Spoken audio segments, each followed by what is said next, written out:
So let's get you details now coming in of whether the United States is going to arm the Iranian Kurds. Now, let's tell you what the latest strategy of the United States is going to be. In fact, joining us on the broadcast is senior consulting editor Srinjoy Chaudhary to break it down for us. So, Srinjoy, what is the rationale behind it? There have been questions on boots on the ground on whether that could be a possibility at all, but it looks like the U.S. is now looking at a new strategy. What are the details? Well, the Kurds are really strong in largely one part of Iran. Iran is a big country, and the Kurds are strong only in the north and northwestern part. Now, the Kurds are spread over a certain area. Turkey, Iraq, Iran, that's really all. But just the north and northwestern part. So if you're going to arm the Kurds in that area, so you're looking at a Kurdish homeland at best. But what about the rest of the country? That would be a question that would be asked, because the Kurds are a very homogeneous people in that area. But beyond that north and northwestern part, there isn't much Kurdish presence. So if that is so, you're looking at one corner of a very large country. And if that is so, the next question is, what happens to the rest of the country? If you bombed Iran to the stage that you have killed the supreme leader, 48 of the top generals, and many other members of the leadership, then there becomes a vacuum. Okay, there is a vacuum, and to fill the vacuum, you're arming the Kurds, which is fine for north and northwestern Iran. But for the rest of the country, well, the Americans have to explain what is it that they are going to do. Okay, and what is it what is the impact that it could have on the ground as well? In fact, we also have guests joining us on the broadcast. We have Major General A.K. Sewach, defense expert, and Ashok Sajjanar, former diplomat, on the broadcast with us. Good afternoon and welcome to the show. Major General A.K. Sewach, you know, the plan of the U.S. seems to be to arm the Kurds. But is it really possible that the Kurds could actually tie down the IRGC completely, at least in the northwestern regions? And even then, would a regime change the way the U.S. wants to see? Is that a possibility? You know, first of all, if there has to be a regime change, then there has to be boots on ground. Whether America is prepared for bringing the troops, and that will take a lot of time. They're about 2 to 3 months to build up a logistic like a large force which will be good enough for Iran. That's a very, very important thing. Second thing, the supply chain will long. Third thing is the Iraq, Libya, Afghanistan, what happened to them where they brought boots on ground. So it's not going to be very easy for US to decide about bringing boots on ground. Now, as far as the Kurds are concerned, they are not only in Iran, they are also in Iraq, they are also in Turkey, and they are a minority everywhere. As far as Iran is concerned, it is in northwest. But they can only create a sort of insurgency northwest. But they cannot influence the complete Iran. So therefore, the strategy of US possibly is that you can have a collapse in regime, not change in regime. So what Iran will strike back. Iran, in fact, is striking. Iran has surprised the US. You know, the US and Israel has underestimated the capability of Iran. Iran is not responding. But how long it will respond, it will depend upon the stockpile it has of missile and rockets. It may not last long, more than about a month or two. That's what is the appreciation. But certainly it is giving a bloody fight, and it is giving it nice and proper to both US and Israel. And very cleverly, it has roped in all Middle East states wherever the basis of US was there, whether it is Qatar, Bahrain, Saudi, UAE or Kuwait.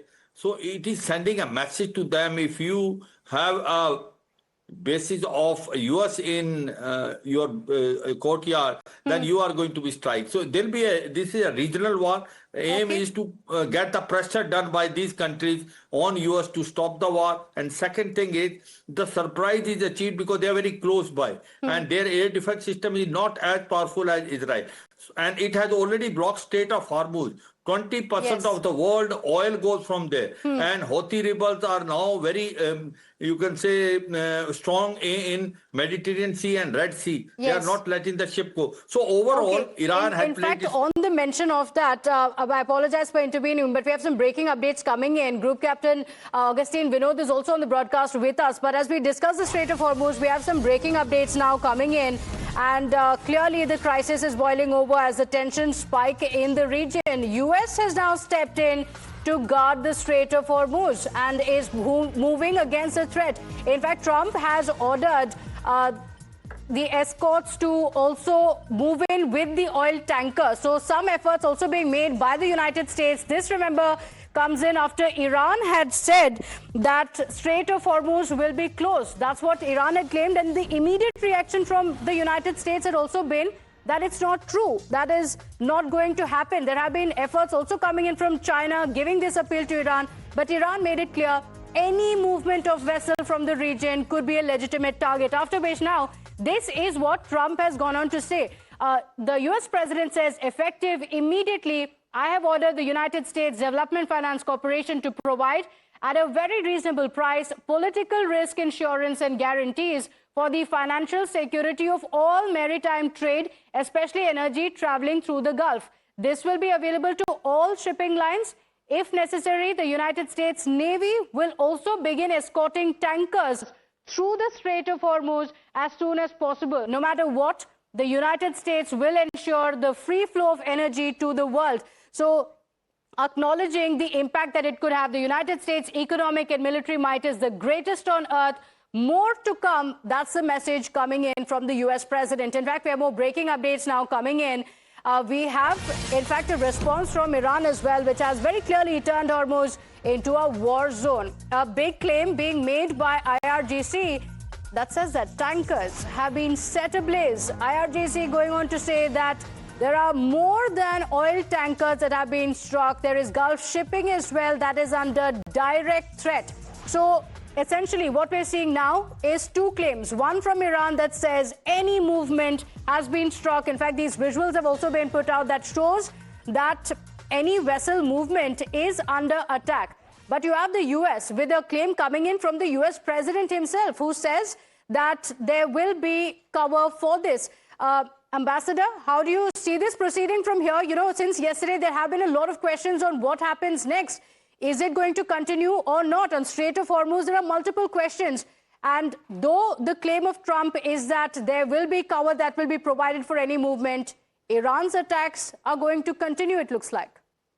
Yeah, thank you very much. You're very right. I think Strait of Hormuz is the critical point as far as this conflict is concerned. And I think it'll be interesting, it'll be pertinent to note that although Iran has been at the receiving end from whether it's Israel or it's the United States over the last 47 years since the Islamic Republic was established, but it has never taken the steps so far to close the Strait of Hormuz. It has threatened that many times, but it has never taken action, specific action to close the Strait of Hormuz. So I think we can, from this, gauge the gravity of the situation and the existential threat that Iran faces, that it has taken to this action. And we also see that, China had come out with a statement saying that, we are dependent to a very significant extent on the exportation of oil, which goes through the Strait of Hormuz, through the sea lines of communication.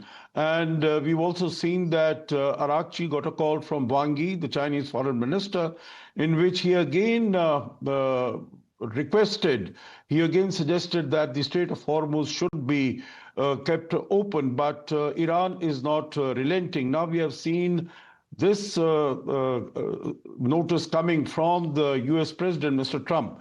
I think we'll really have to wait and see as to how effective that can be, because, United States has said very categorically that they have destroyed all the 9 naval vessels and boats and ships that Iran might have had. So its navy has been completely destroyed, has been completely demolished. So it has no presence, no effective control as far as the seas are concerned. But then we know that how the Houthis had been, pulverizing the shipping as far as the Red Sea is concerned. And there they had forced when after the October 7, 2023 attack, they had started firing missiles there, rockets there, projectiles there, so that, no shipping could go through the Red Sea and the Suez of Canal.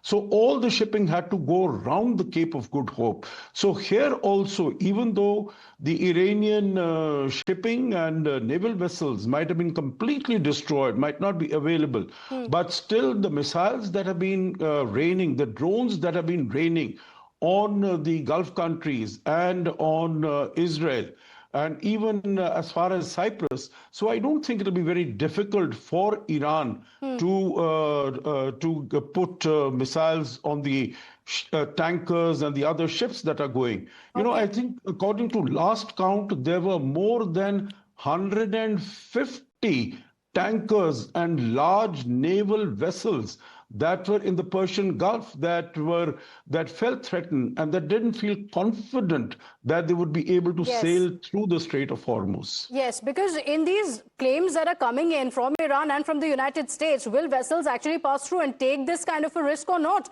That's a bigger question. And Group Captain Augustine, is it really possible, as the US is saying, to protect the vessels that will be going in from the Strait of Hormuz when Iran has made it clear that it will come under attack? And is this also an indication that the US perhaps got it wrong in undermining Iran and the response that would come in from them?